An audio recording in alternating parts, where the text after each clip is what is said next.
business to shape where you want to be. So I've actually got, like you say, I think you're right. Like, you are at the mercy of businesses, because I've been, well, potentially, I have been up for redundancy twice in my entire life. I got made redundant once, and you're not in control of that. Like, you know, to a certain extent, you can apply for your job, but you don't know whether it's going to happen. And one I survived, and one I didn't, and that's because of uncertainty. So I do get what you're saying, and so, you know, people leave, you know, management changes, and at the minute I'm very fortunate because where I'm, you know, it's great.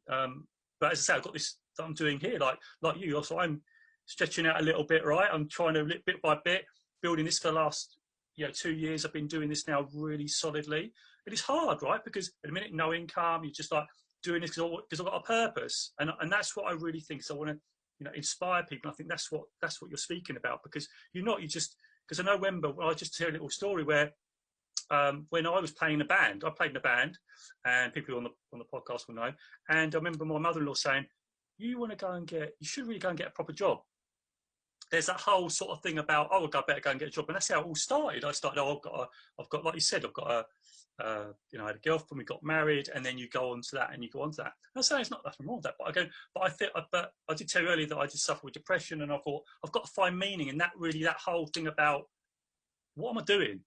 I woke up, that's what you were saying. And ever since then, I've always had this bug about coaching and inspiring people. And this is what what you just said has really spoken to me. And that was the thing that I needed to add. I needed to add something. So, you know, really thank you for that, because it is like waking up, and it is difficult. And over the last 10 years, trying to do this thing, is like, I'm on, and then I'm off, and then I'm on, and then I'm off. And then over the last 2 years, been really consistent. But it's like, you really have to put a lot of effort in. There's no much return, but you do it because you love it. That is the thing, isn't it? And you do it because you love it. And when you love it, it just doesn't feel like work. And I think that is the thing. And the thing you said as well, Simon, about people hating their jobs, I hear this a lot, because people say, I can't wait till my payday. When's payday? And they're like wishing their lives away. What are your thoughts on that? Because, you know, they're going through lives, and they all talk about Friday and things like that. Oh, it's Friday. I hear a lot of that. What are your thoughts on that? Because that, for me, I don't know for you, but for me, like, people are almost like wishing their lives away.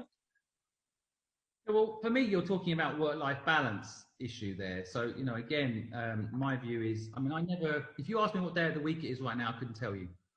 I never construct things in a 7-day cycle. I construct them in what has to happen tomorrow, and what's my plan generally.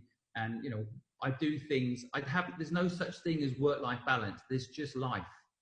And so I think that's another lesson. I think it's something when people first become entrepreneurs, they find quite hard to manage, because suddenly you're thinking all the time about the business.